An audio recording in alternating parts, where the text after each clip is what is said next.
Uh, Good evening. Thank you for that very gracious introduction.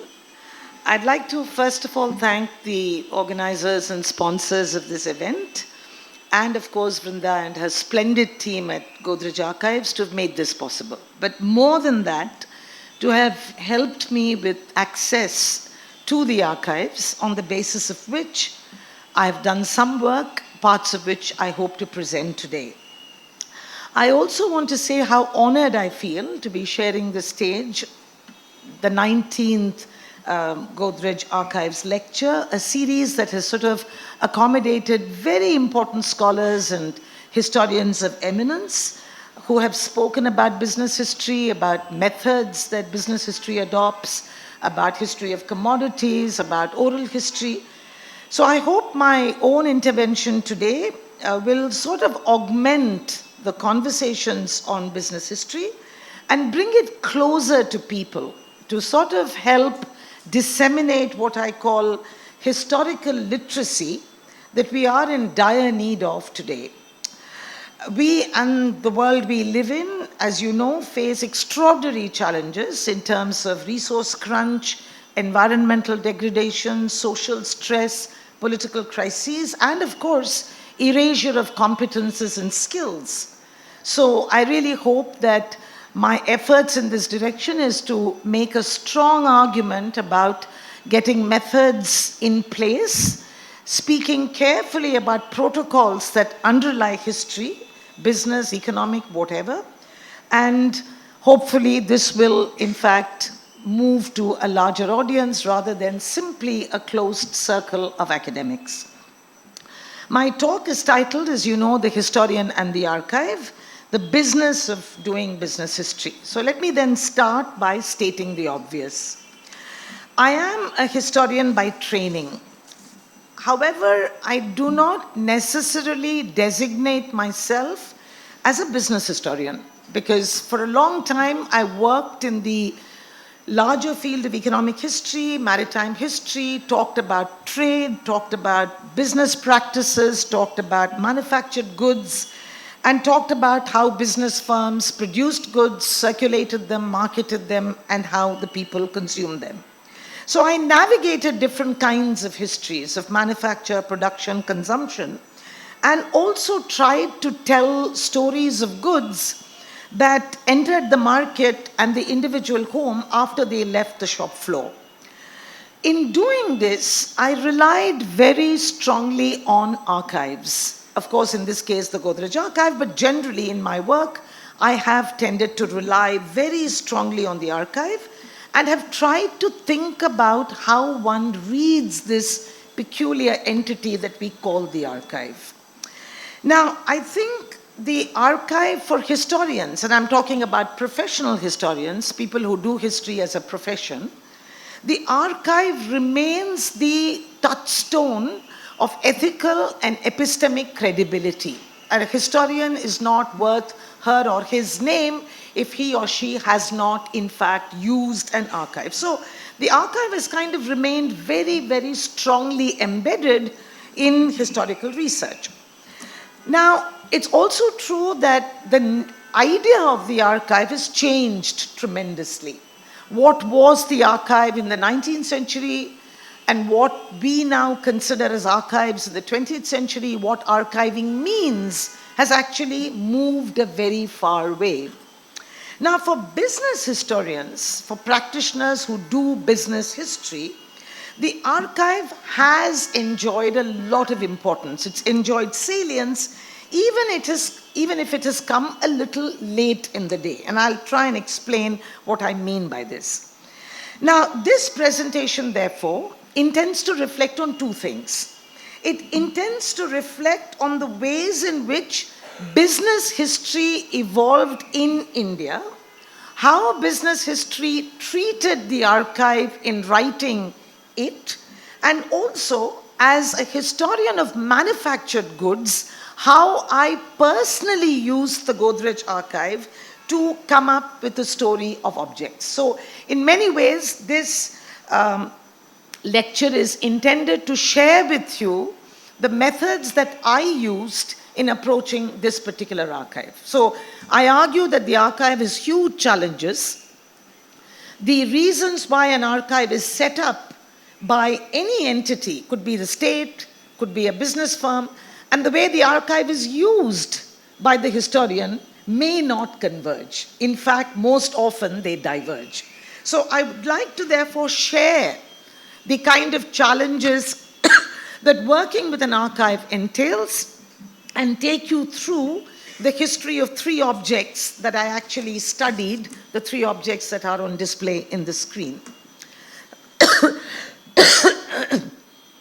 Let me first begin with the idea of discipline. And here I want to think about business history as a professional discipline, not just history written by businessmen or history written of businessmen or history written by serious amateur enthusiasts, but to think about business history as a discipline that develops within an institutional setting. Now, for a long time, it was in the United States that the field emerged. And this was largely to do with history of big companies and an attempt to understand how they managed to turn over their capacities and to produce mass goods for a huge market. So it was really about the turning over of mass production. It was about the strength and failure of business houses. And this was really what business history was about in the United States.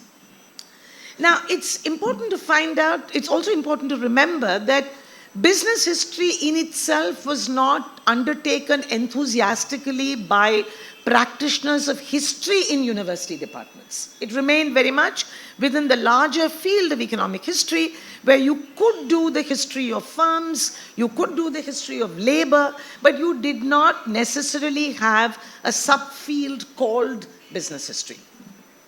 It's also important to remember that business history becomes more important, whether in the United States or initially in India. It was also taken up by management institutes. And between management institutes and historians who did business history, there was not necessarily a convergence. So I want you to therefore remember that the articulation of business history as a discipline goes through several stages in its career. In India, I'd like to bring my attention to the development of business history as a field.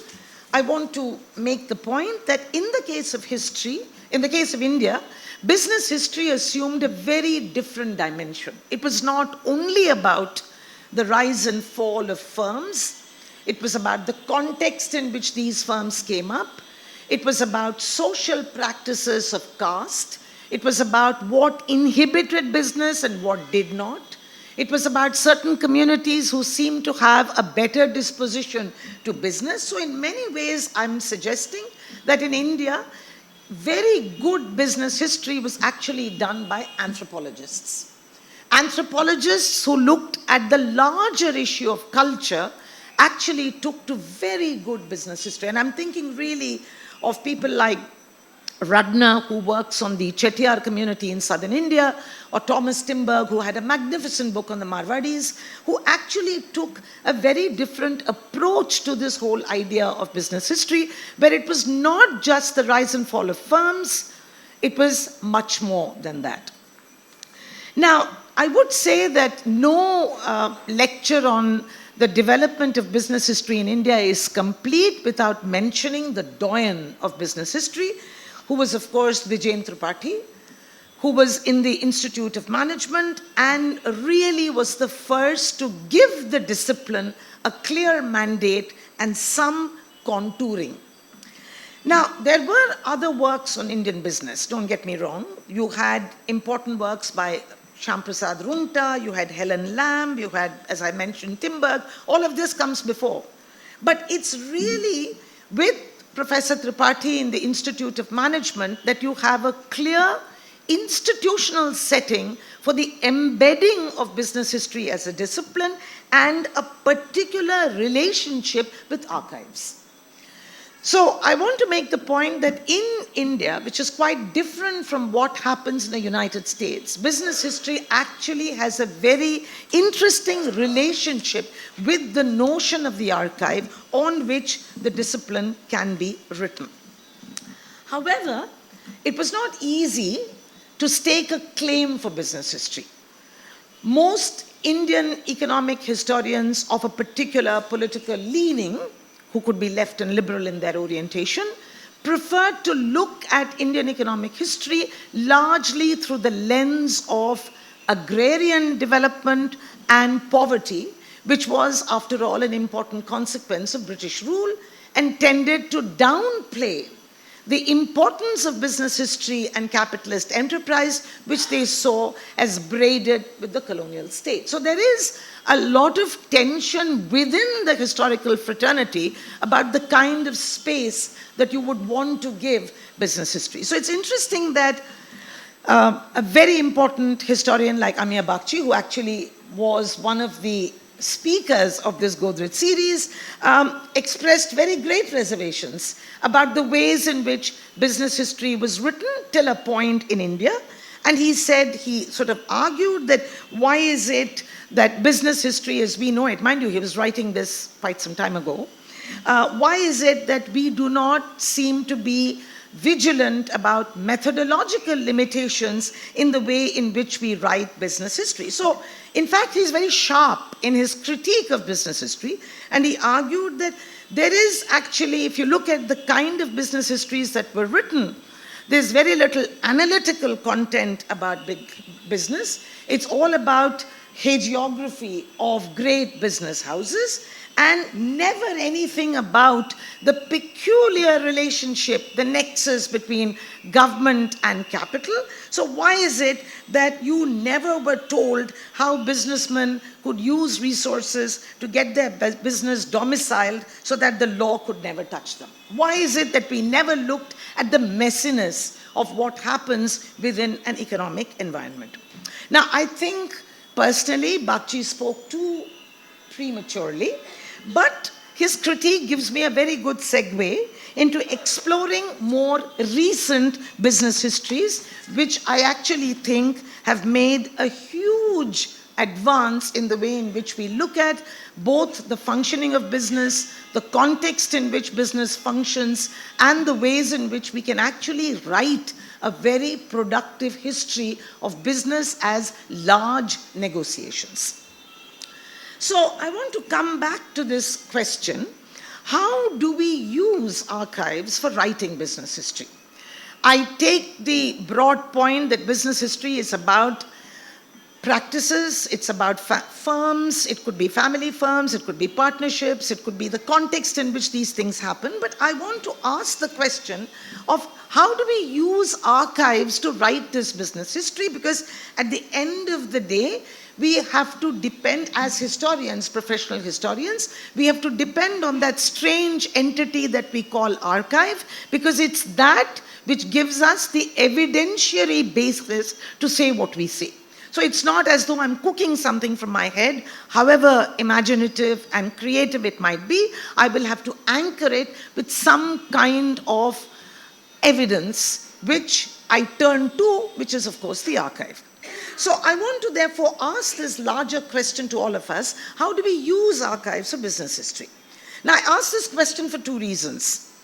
I ask this question because for some time, particularly when probably Bagchi was coming up with his critique, we really did not have as much access to corporate archives. And even if we did, there were many restrictions on their use, which of course raises the question of what is an archive. Because one of the fundamental requirements of an archive is that it is public. You need permission, but the idea of putting something out in the archive in the hope that it will be used by somebody gives you a certain public profile of the archive. So I think there were two reasons.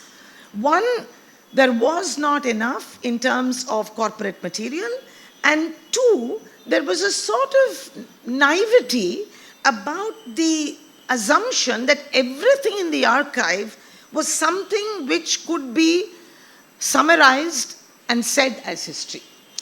So I think there is a sort of history equal to archive assumption which I think had to be questioned. The fact that at the end of the day, archives are not simply spaces of storage.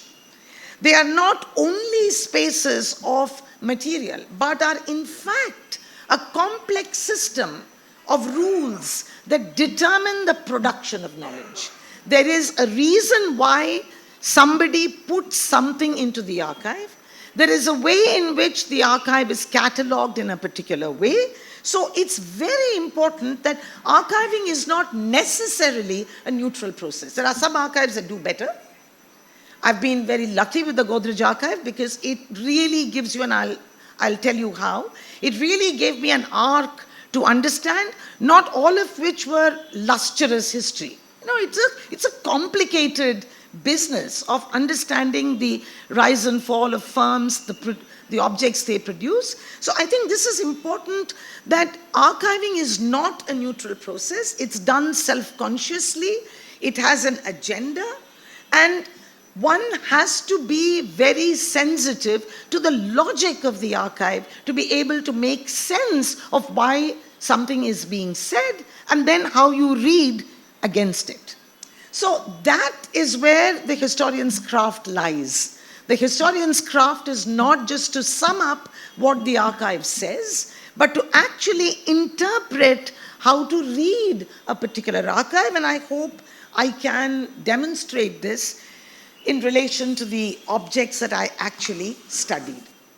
So I think this is important for us to remember, that early on, there was not that sort of critical engagement with the archive, and so the tendency of business history that came out both academically but also, shall we say, an informed kind of lay history tended to be more or less, if not celebratory, tended to be a sort of rise and fall story, without getting into the complexity of the context in which entrepreneurship, innovation, marketing, production, design could come together as elements in a story. So I think this is very important. But I do want to say that that is something which was about 10 years ago. I think in the last decade, we've seen some exemplary work coming out in relation to business history by the use of business archives. So I'd like to therefore spend a bit of time in referencing one book for me which has been exemplary, which was The Story of the Tatas by Mirso Rhino, a great book, and then perhaps follow it up with my own attempt to show you how I read the archive. Each of these objects has a history behind it. Each of these objects has a history inscribed on it. So I'd like to also be able to use this lecture to give you a demonstration of the methods of archival research that I did. Now, we know that business archives are fairly recent. I won't go into the details. We know in the 1980s, we had the Tata Central Archives, 1990s in Pune. Vrinda has already given you an idea of the way in which the Godrej archive was actually set up. And the Godrej archive is very, very important, particularly because the core of the Godrej archive, as far as I was concerned, was the circular collection, part of the Lal Bagh collection, because it really includes that rare, unique, non-duplicated archival document. It's not something that you get anywhere else. It is sort of unique to that circular collection. Now, there are many archives that seem to be finding the light of the day in India. I have had the opportunity of looking at some of the Bajaj papers. I hear of archives that are there, but access to which I'm not sure that is already available. So I think it's important for us to remember that it's only now that we actually have amidst us a corpus of material that we can actually work on. So let me, before I go with my own exploration of the Godrej archive, let me take up this very, very remarkable book by Mirso Rhino titled Tatas, the global corporation that built capitalism, which I really think stands out as an example of the ways in which archives can be read to tell a story that goes far beyond the trailblazing saga of the founder of the company. I mean, that we know and one respects, or the greatness of the firm, but it's a remarkable exercise of reading this huge archive that the Tatas set up, which in his own words, neither reads against the grain to critique it, nor does it read along the grain to produce a hagiography, but simply looks at the material very carefully, contextualizes every bit of information to be able to bring to the foreground not just the founder, but the many, many people within the company who enacted the corporation. So it's very interesting that if you look at this book, the approach really is not the bigwigs. The approach is medium-level managers, men who actually disaggregate this stable entity that we know as the Tatas and bring our attention to those middle-level men whose actions made the corporation that it became. He also sort of focuses on the ability of the house to look at a very local philosophy with international, transnational connections, looks at how they control labor and natural resources and cultivate technical expertise through strategic philanthropy. So the focus really is not on the individual greatness of the founder, but on the strategic use of law to acquire land, to control labor with almost quasi-sovereign control, to tell a very different kind of story. So this is a story that goes far beyond that of an impressive biography, much more rich in terms of complex market negotiations, complex relations with the state, a state within a state, if you will. And I think this has been very valuable for me to approach business houses in independent India, not just Godrej. Now, let me then turn to my own methods in what I tried to do when I entered the Godrej archive. My interest really was to do two things. Initially, it was to write an object history. I wanted to write the history of objects, 3 objects. I wanted to write about the store well, I wanted to write about the tubular office chair, I wanted to write about the refrigerator, because I thought these were sort of mundane objects, objects that everybody possessed, but I knew that I could not just write a history of the object without understanding the larger history of manufacture and consumption.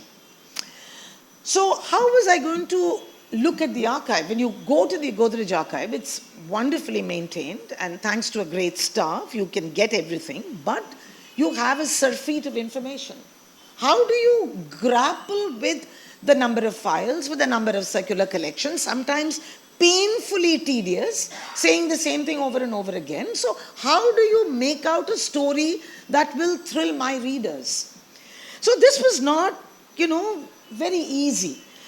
Very early on in my research, 2 tendencies became evident, and they were sort of commonsensical, but they became sort of evident and they made an impression. One was, of course, the archives were intended to emphasize the vision of the founding members and how that was transmitted through the decades after independence. And this was important because it provided a template for representing themselves. So this was important, and I needed to know this. The second thing that struck me when I read this archive, initially just looked at the circular collection, was the constant invocation of steel. Steel and steel objects. Steel becomes the metaphor for modernity. Steel objects are the objects of modernization. And the business house was committed to it. And obviously, this was part of a larger global story. Godrej, after all, we are an interconnected part of the world, and this was something, these motives sort of permeated the collection. I mean, I constantly read about it, whether they were to do with communications to, various departments by the sales managers, or they were to do with descriptive catalogs, or with periodicals and newspaper collections, which the archives hold.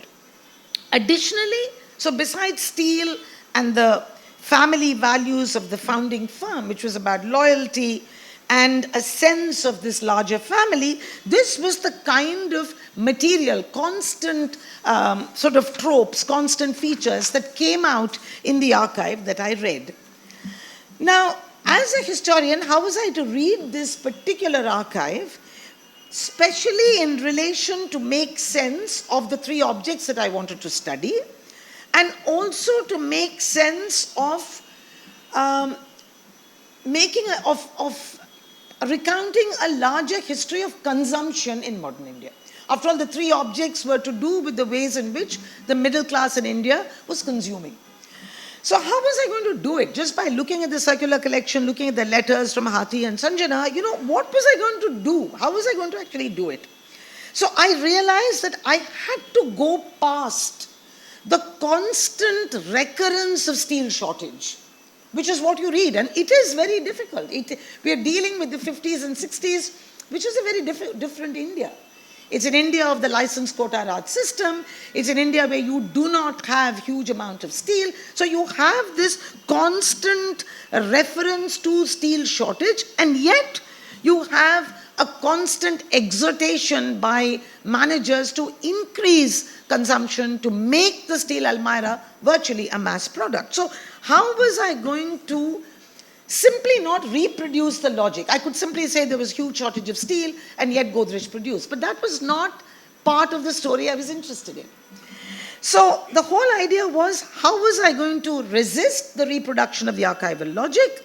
How was I going to write a more nuanced history of corporations faced with steel shortage and also interested in designing products for a larger segment of the population? So I asked myself, if every circular spoke about shortage, I also had a number of circulars that talked about the sustained ability of salesmen to push the product.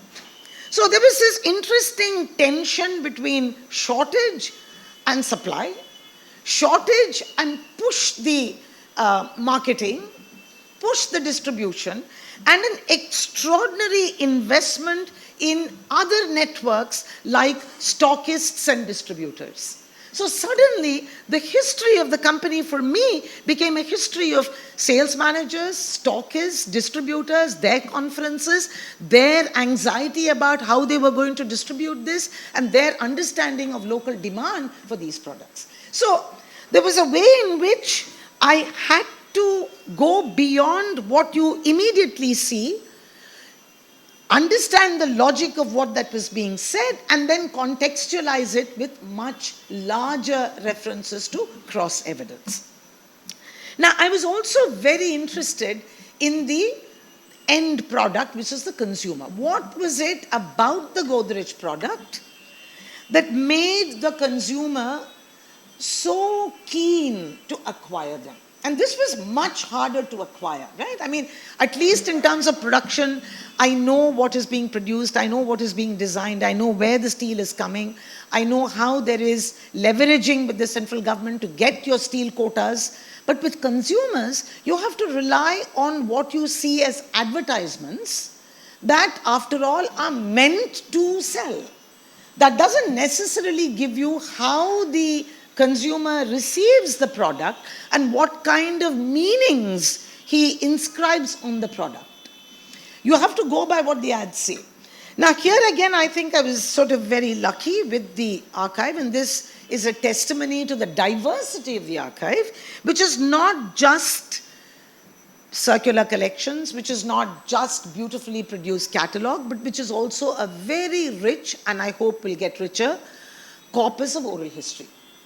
So one had to balance the three registers of documentation to be able to get to the story of consumption and to find out how consumption strategies were put forward by the company, how these reflected what the consumers seemed to want, and how there is a mutual reinforcing of consumer aspiration and company marketing. So this was the way one really looked at these three objects. I was also kind of fortunate in that I plotted the story of these three products, the three products that we first showed you, in the context of three very different modes of consumption. For me, the Storwell is really part of that early consumer where we wanted to reach out, the company reaches out to the thrifty middle class that wants to invest in a product which is for keepsake, not use and throw. So there is a way in which the company intervenes in the discourse of what others have called austere modernism. It's modern, but it's austere. It's not something that encourages you to use and throw. It's something that encourages you to value endurance. Value endurance, whether it's loyalty to the company or loyalty to the nation. After all, 50s, this is the beginning of the building up of the nation post-independence. It is also to do with the ways in which the discourse of austerity is everywhere. So one had to study the Godrej Storwell in the context of the kind of austere modernism that you find even in architecture. So one looked beyond. So it's a greater dignity. It's beyond riches. It's something else. And this kind of discourse that the company is putting together resonates with the consumer, and you then had to tell this story through the circular collection. So this is something which I found really, really very interesting, and how the company then blended to apparent opposites. You had scarcity and abundance. Scarcity of steel, abundance of product, get the market circulated through distributors and stockists, continuously adapt design. Adapt it to vernacular aesthetics, whether it is rods for the tie, rods for the sari, a smaller one for customers who can afford it. This sort of narrative of scarcity and abundance is something that I really needed to come to terms with, which I could only do by immersing myself in the archive and understanding the logic of the archive. Now, when it came to the three objects, as I said, I chose them partly because, to me, they really indicated three very important and definitive modes of consumption. I've already said this. If you look at the Storwell, especially through the years of independence and thereafter, you are struck by the overwhelming emphasis of Swadeshi as an ideal. It's not hard to see where it comes from, why it is deployed, but there were many more layers than you could immediately find out. So you had a number of stories. You had the story of middle-class consumption immediately after the two great wars, and they were ordered around tenets of security, longevity, and even ambiguity about consumption. So you're dealing with a middle class which really is not a gung-ho consumer, but a much more careful customer who is even ambiguous about excessive consumption. So I look at sort of this middle class consumption with a longer history, right from the late 19th century, right up to the 1950s, to look at the ways in which the Storwell then begins to embody the aspirations of this austere middle class. When it came to the second object, the tubular chair, I was struck by something which was a little different. Now, the tubular chair, of course, is also made of steel. Obviously, Godrej has an advantage in doing this, but we find in the case of the office chair, which was the second object of my choice, I tended to rely a lot more on the catalogs. Of course, I relied on the collection, but a lot more on the catalogs to decode the history of the product. It's very interesting that when I did that, my attention was not just the object, but it was to do with the transformation of office spaces in modern India. So it was about how do you furnish an office space, especially when space is a crunch, when space is a constraint. Do you make chairs that can be stacked easily? And if you have to stack chairs easily, what is the best kind of chair that you would have to develop? At the same time, this is a period when you have what we call a feminization of stenographic labor. So there is a huge interest in the woman's typist chair. So at every point, I was not simply looking at the object or the way it was designed or the cleverness with which it was designed, but I was looking at a much larger story of consumption and aspiration of the middle class. Now, with the chair, you also had the very interesting introduction of the executive chair, and I describe it in great detail, and of course, which then brings me or brought me to the question of office hierarchy. You know, who sits on the executive chair? Does it have these wheels? What kind of, what do you feel when you sit in an executive chair? So these were things that I grappled with when I looked at the chair. And then, of course, moved into a different moment in the history of seating, which was, of course, the open office seating formula, when you have a completely different set of aspirations, a different office layover, and a very different set of fashion imperatives. So from austere modernism, I moved to a point of global cosmopolitan fashion. So you have a very interesting experiment with material, with medium, and of course with the philosophy behind seating. How do you ensure productive labor?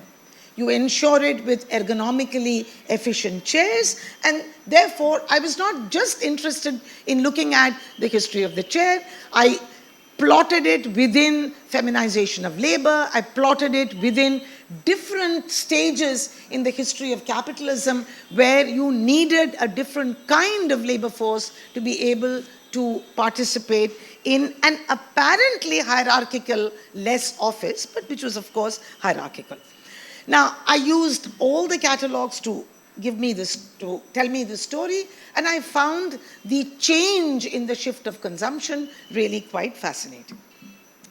The final object of my study, which was actually the most difficult to write, was the refrigerator. And of course, its entry into the middle class. I'll tell you why. My archival base, again, was informed by advertisements and a lot of consumer complaints early on about the appliance and problems of energy shortage. So my whole concern was to ask the question, two questions actually. Why was it so difficult to make the refrigerator a mass product at that time? That was one question. And I tried to figure out, and I think I've come with some answers. But the other thing that I was much more interested in was how does embracing the refrigerator in a middle class home remove anxieties about taboos about eating leftover food, anxieties about or new interests about hygiene. You know, how is it that the refrigerator constantly talks about fresh food in the refrigerator, use puff, you can have fruits that will last, forever. So these were the things that I was interested in. So what was it that, of course, we know energy shortage was a major problem with penetration of the markets, and therefore it remains a luxury item.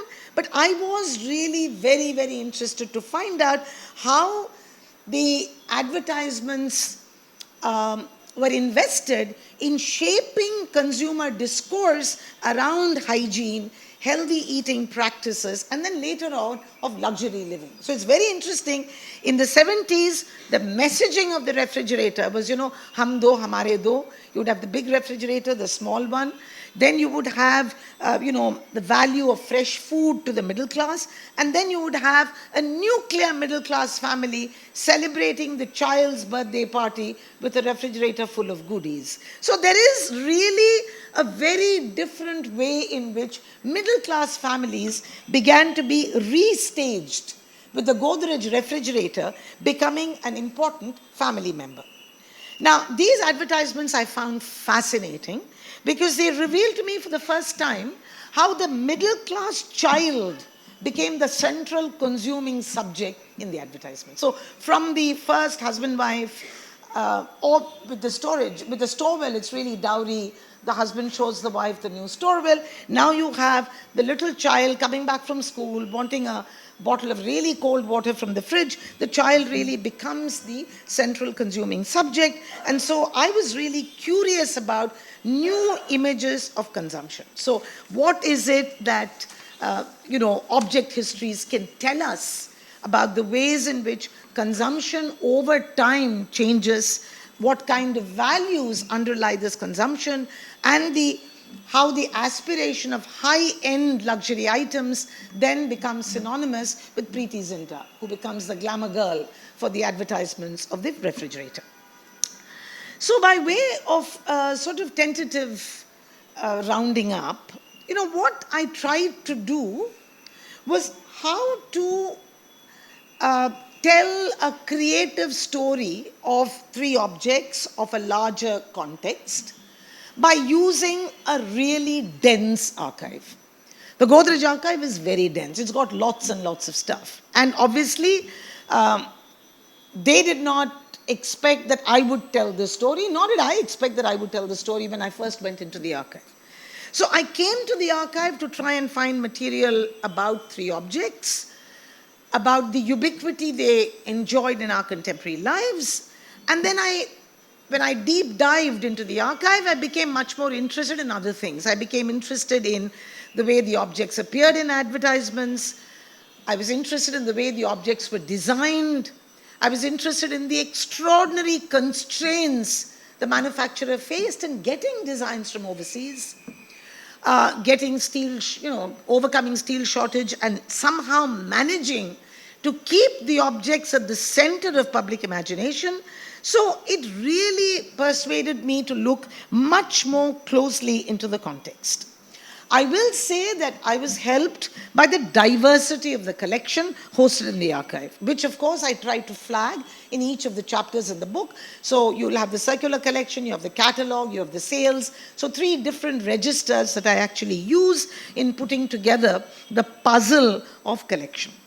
And I therefore suggest to you that doing this kind of object history, to me, does qualify for a new kind of business history. I do believe that business history really is also about the everyday. It's about everyday decisions, about everyday products that affect our daily lives. Business and everyday lives are deeply entangled. And whether it's about men and women commuting to work, about people who are responding to ads, who make consumption choices, people who design, people who take decisions at various levels, middle managers that implement them. It's this aspect of business history, bringing it to the level of the everyday, that prompted me to use objects as an entry point to the deepening of my own understanding of business history and what it has come to mean for me. Thank you.